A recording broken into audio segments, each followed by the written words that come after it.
একটা গল্পের অবতারণা করি, আমাদের জীবনের গল্প। ভালোবাসা নিয়ে যখন টপিকটা আমি ঘুরে গেছিলাম, অনেক করে তার জন্য ধন্যবাদ। আমাদের জীবনে একটা গল্প হয়তো বলেছি, কিন্তু ইউটিউবে ফেসবুকে বলিনি, আবার রিপিট করি। ছোটবেলার কথা, যখন বেদান্ত সোসাইটিতে আমরা গিয়েছি, তখন আমরা চাকরি না, পড়াশোনা করতাম, টিউশনি করতাম। খুব সুন্দর গল্পটা, মন দিয়ে শুনবেন। পড়াশোনা করতাম, অবসর সময়ে ভগবানের কাছে যেতাম। আর যে গ্যাপটা, অ্যাপার্ট ফ্রম দিস, আমরা সোশ্যাল অ্যাক্টিভিটি মানে কিছু একটা যদি মানুষের মধ্যে যদি কিছু একটা যদি প্রয়োজন থাকতো, ঝাঁপিয়ে পড়তাম। এটা কিন্তু আমাদের মধ্যে একটা উনি ঢুকিয়ে দিয়েছিলেন। ব্লাড লাগলে ব্লাডের জন্য দৌড়াতাম, ব্লাডের ব্যবস্থা করে দিতে হয় ছিল।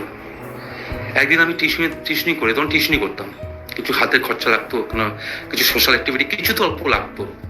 আসল জিনিসটা লাগে মন, তো সাথে কিছু একটা পয়সা লাগে। মনটা থাকলো তো থাকলোই, সঙ্গে একটা পয়সা লাগে। তো আমরা কিছু টিউশনি করতাম, টিউশনি করে কিছু উপার্জন করতাম, বাড়ির থেকে নিতাম না। তো একদিন টিউশনি করে ফিরছি, ঠান্ডা দিন, মাঘ মাসে ঠান্ডা। খুব সুন্দর একটা গল্প। আর গল্পর থেকে বড় কথা হচ্ছে, পরবর্তী সময়ে গল্পটা যে কি সুন্দর একটা ভাব তৈরি করে দেওয়া হয়েছে একজনের মানে শিল্পীর হাত দিয়ে, সেটাও আমি বলবো। ফিরছি আমি একটা স্টেডিয়ামের পাশ দিয়ে গলি দিয়ে আসছি, মাঘ মাসের ঠান্ডা, ভীষণ ঠান্ডা। আর আসামের ঠান্ডা কিন্তু পশ্চিমবঙ্গের ঠান্ডার থেকে অনেক বেশি। ফিরছি, হঠাৎ দিকে রাস্তার মধ্যে সাইকেল ফিরছি, ঠিক সন্ধ্যাবেলার দিকে, সন্ধ্যা হবে হবে, মাঠের মধ্যে একটা লোক পড়ে আছে, 65-70 বছর বয়স, অচেতন অবস্থায় পড়ে আছে। আমার দেখে খারাপ লাগলো। আর এখানে ওই রাস্তার দিকে লোক খুব কম চলাচল করে, আর ঠান্ডা দিন যাই না, একটু নিরালা জায়গাটা।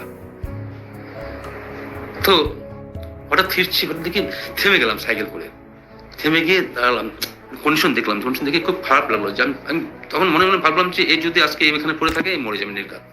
কিছুটা করে যাক, কিছুটা করা যাক।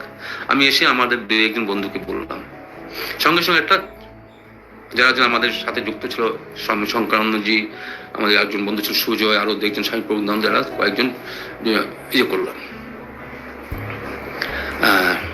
বললাম সঙ্গে সঙ্গে ওনাদের মধ্যেও একটা কিছুটা করা যাক। সঙ্গে সঙ্গে আমরা কিছু কাপড় টাপড়, কম্বল টম্বল নিয়ে টিয়ে বাড়ির থেকে জোগাড় করে 2-3টা বস্ত্র নিয়ে চলে গিয়ে তাকে কাপড় টাপড় দেওয়ালাম। কিন্তু এখানে তো রাখা যাবে না। তো একজন গুরু ভাই, সে একটা রিক্সা আমরা ডেকে তাকে উঠালাম, সে পাশে বসলো, তাকে ধরে বসছে, সে যাচ্ছে। তাকে কোথায়? একটা সাবওয়ের নিচে রাখা হবে, সাবওয়ের নিচে।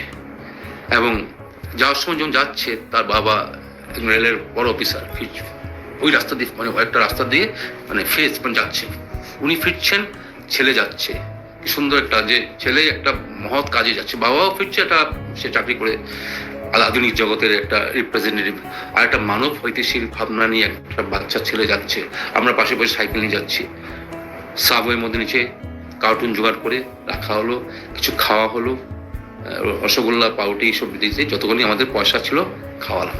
মাঝে মাঝে যাওয়া আসার দিকে ওই দেখতাম যে 2-3 দিন ধরে উনি আছেন। তারপর হঠাৎ দেখতেন নেই। তখন হলো কি হলো, খবর নিলাম আশেপাশে, জানতে পারলাম লোকটি মারা গেছে। মনটা খুব খারাপ লাগলো, যে চেষ্টা একটা করেছিলাম। এখন এটা ঠিক যে বাড়িতে আনা যাবে না, বাড়িতে অবজেকশন করবে, সম্ভব না। এটা একটা চেষ্টা করেছিলাম, যাওয়া আসে পথে দেখতাম কিছু, আবার কিছু দেওয়ার চেষ্টা করতাম, কিছু খাওয়ার জিনিস দিয়ে যেতাম। পরে ঘটনাটা জানতে পেরেছেন ভগবান, উনি বললেন ঠিক আছে, খুব ভালো কাজ করেছিস। পরবর্তী সময় তিনি এটাকে একটা গল্পের আকার দিয়েছে। গল্পটা এত সুন্দর তিনি ব্যাখ্যা করেছেন। বলছে যে কয়েকটি ছেলে এই চেষ্টা করলো, এই ঘটনা, যেসব ঘটনা হয়েছে চেষ্টা করলো, এবং সেই নিয়ে গেল। তা বাবাও ফিরছে, বাবা আধুনিকতার একটা প্রতিনিধি হয়ে ফিরছে।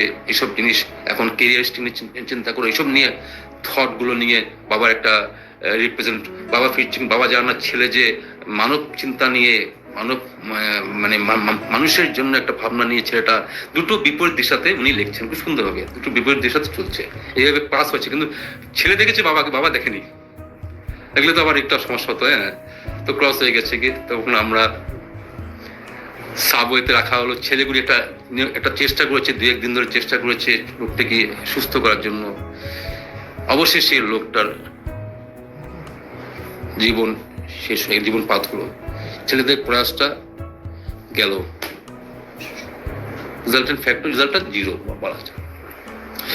তো বলছে ছেলেদের এই চেষ্টাটা কি বৃথা গেল? উনি কনক্লুশন দিচ্ছেন খুব সুন্দর, ছেলেদের এই চেষ্টাটা কি বৃথা গেল? দেখছেন না, মোটেই না, মোটেই না। কেন? যখন এই লোকটিকে যখন নিয়ে যাওয়া হচ্ছে, লোকটি তো একটু সেন্স ছিল, লোকটি একটু বুঝতে পারছে যে লোকটি সঙ্গে সঙ্গে কোনো ছেলেরা এসে কিছু করছে, খাওয়া দাওয়ার চেষ্টা করছে, এটুকু সেন্স আমরা দেখেছিলাম। যখন ছেলেগুলো যখন লোকটিকে নিয়ে যাচ্ছে, চেষ্টা করছে তাকে কার্টুনে রেখে দিয়ে, তারপর তাকে কম্বল টম্বল মুড়িটি দিয়ে যা কিছু করার দরকার, যতটুকু প্রয়োজন তা করছে, এবং পরের 1-2 দিনও খোঁজ খবর নিচ্ছে, আরো কিছু প্রয়োজন থাকলে দিচ্ছে। এই চেষ্টাগুলো তো বাড়ির দিক থেকে একদমই জলে ভেসে গেল গিয়ে।